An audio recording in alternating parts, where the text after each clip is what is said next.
ব্যতিক্রম নিউজে আপনাদেরকে স্বাগত জানাচ্ছি। দলের প্রতি ভালোবাসা, আবেগ মানুষকে কতটা উজ্জীবিত করতে পারে তার একটি দৃষ্টান্ত আমরা দেখতে পাচ্ছি। আপনারা যদি দেখেন, আমরা যদি আমাদের ক্যামেরা পার্সন ঘুরিয়ে দেখায়, তাহলে একটি স্টেডিয়ামের মতো একেবারে একটি গ্রামের একটি প্রত্যন্ত মাঠকে পুরোটা জাতীয় পতাকার আদলে করা হয়েছে, লাল সবুজে ভরাট করা হয়েছে এই পুরো মাঠটি যদি আপনারা দেখেন।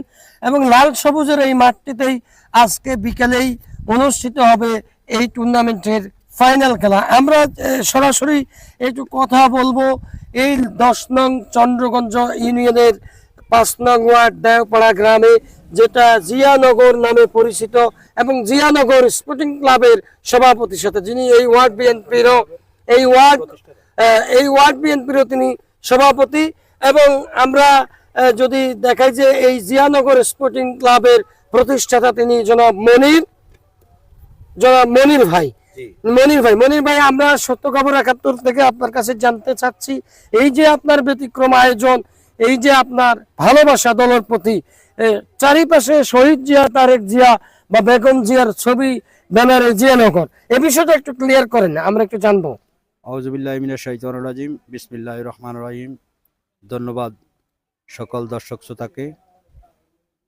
শহীদ জিয়া স্মৃতি ফুটসল ফুটবল টুর্নামেন্টের আজকে মেগা ফাইনাল খেলা, আমরা বহুত 32 দল দিয়ে খেলা শুরু করেছি, নকআউট সিস্টেম করে। 32 দলে খেলা 16 ম্যাচ, এরপর 30 ম্যাচ মোট খেলা শেষ করে আমরা এখন ইনশাআল্লাহ ফাইনাল ম্যাচে আজকে এসে পৌঁছেছি। আজকে আমাদের এই ডাবল হুন্ডা পুরস্কারের ফাইনাল খেলা আজকে শুরু হতে যাচ্ছে। আমি এই খেলা শুরু করেছি শহীদ জিয়ার স্মৃতিকে ধরে রাখার জন্য, তরুণ প্রজন্মের কাছে শহীদ জিয়াকে স্মৃতি হিসাবে ধরে রাখার জন্য এই আয়োজনটা।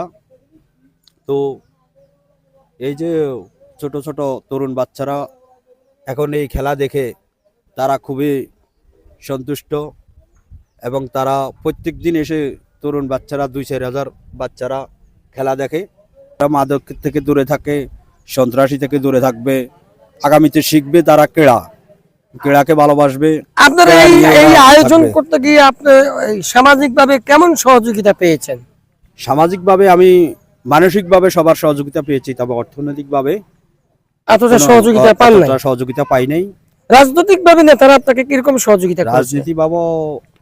রাজনীতি এখন তো ভোটের বিষয়, এই কারণে রাজনীতি নেতারা এত সহযোগিতা করতে পারে না। এই টুর্নামেন্টে আপনার কত টাকা খরচ হয়েছে, অর্থ ব্যয় হয়েছে আপনার?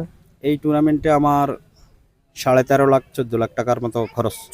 আপনি একজন কি ব্যবসায়ী? আমি একজন ব্যবসায়ী, প্রতিষ্ঠিত ব্যবসায়ী, চন্দ্রগঞ্জ বাজারের।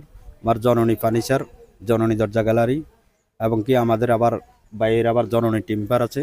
দর্শক, দলের প্রতি কতটুকু আকস্মিক হলে, ভালোবাসা প্রিয় মানুষ হলে এই 13-14 লক্ষ টাকা খরচ করে একটি টুর্নামেন্ট করতে পারে, নিঃসন্দেহে এটি দলের প্রতি অত্যন্ত ভালো একটি আবেগ। আমরা যদি আপনাদেরকে দেখাই, এখানে আমি হয়তো মোটরসাইকেলটির নাম বলবো না, তবে অত্যন্ত দামি একটি মোটরসাইকেল, যেটা প্রথম প্রাইজ রাখা হয়েছে।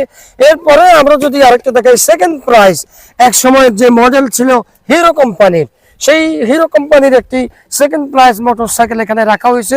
সব মিলিয়ে এই যে গ্রামের মানুষকে শহরে রূপান্তরিত করার জন্য এই জিয়া নগর স্পোর্টিং ক্লাবের প্রতিষ্ঠাতা জনাব মনিরের যে উদ্যোগ, এটি অত্যন্ত আকর্ষণীয় এবং এটি স্মরণীয় হয়ে থাকবে বলে আমরা মনে করি। এই গ্রামবাসী দর্শকদের উদ্দেশ্যে আপনার কিছু বলার আছে?